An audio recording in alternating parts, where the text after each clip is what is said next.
Hey guys, Kingdom Kumar here, back with yet another video. Today we will be doing a movie review of the latest DC film that came out this week, entitled SHAZAM: Fury of the Gods, played by none other than Zachary Levi. He reprises his role as this kid named Billy Batson, who turns into Captain Marvel, aka Shazam. Bestowed the powers of the six gods bestowed to him by the wizard, right?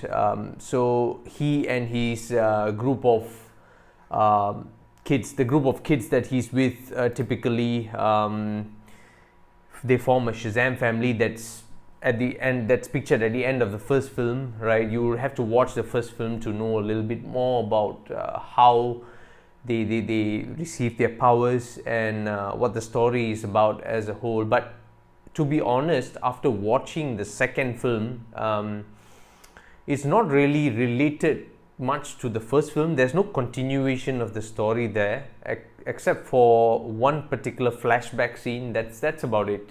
That's the correlation from this second installment back to the first film. So if you haven't watched the first film, it's typically fine, because this film as a whole, it's a popcorn film. Shazam as a whole, we know he's a very upbeat character, and he's essentially a kid, right?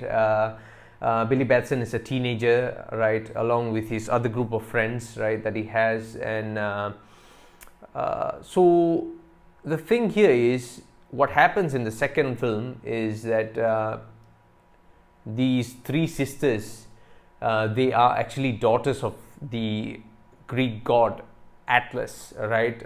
So in case if you do not know, SHAZAM, Shazam stands for all of the gods, right? In Greek mythology. So the S stands for Solomon, Hercules, Achilles, Zeus, Atlas, and Mercury. So Atlas is one of those gods, and the three villains that Shazam will be actually going against in this film are daughters of Atlas, right? And they are played by actresses. Lucy Liu plays Calypso, and Rachel Ziegler plays Antea, and also Helen Mirren. She plays Hespera. So these three characters he'll be going up against in this film, and they just want their father, who is Atlas, because his powers were taken away in a sort of like it was almost robbed of him, after he is no longer around, by the wizards. And the wizard then encapsulated that power and then passed it on to Shazam, who's their rightful champion that they chose. The wizard chose himself. So the thing is, the sisters, Atlas's daughters, are not happy with that, and they are back to Earth for revenge, right? So to speak. So this film is like any other second installment. It's not great. It's not something groundbreaking, right? Any film, the first film, any installment, any franchise for that matter, right? The first film always sets the tone, and the same is with this film, right?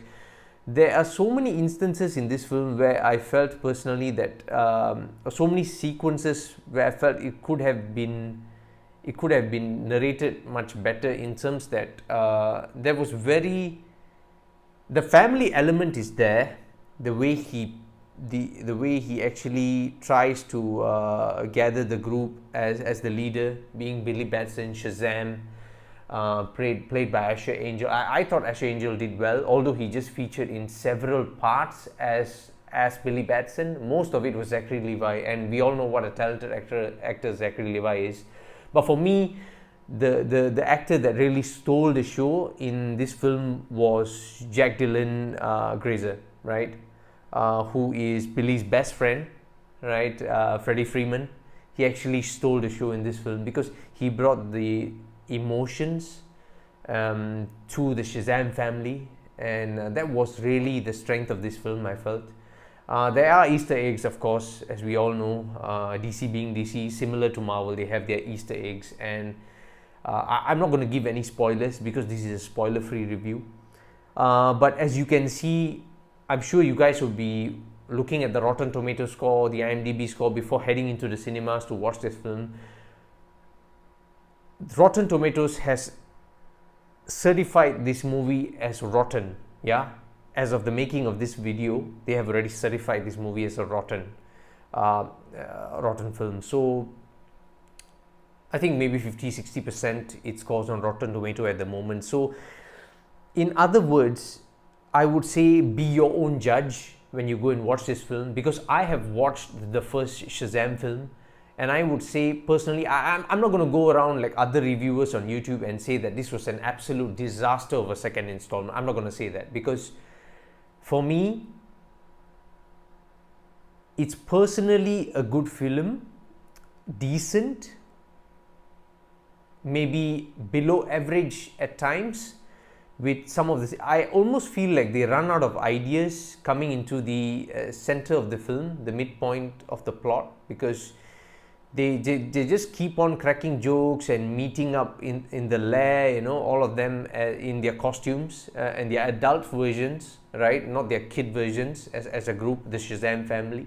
So, you know, they almost run out of it almost becomes stale in some parts, but in the end it all comes together, you know, because the element of togetherness being this group of kids that have been raised by the foster guardians that they have. I think there's a sense of connection. If you're a family oriented individual, if you like jokes, if you like that sense of upbeatness about the characters, you would love this film.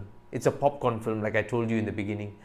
But if you're looking for something that has a really compelling story and that has an element of continuity, this film is definitely not it. Because as we all know, the DCEU is dead, and they have essentially rebranded as DC Studios. And moving forward, of course, James Gunn has announced the new slate of DC films that have been planned for the next 10 years, which is called the Gods and Monsters, for the first phase of the next 10 years.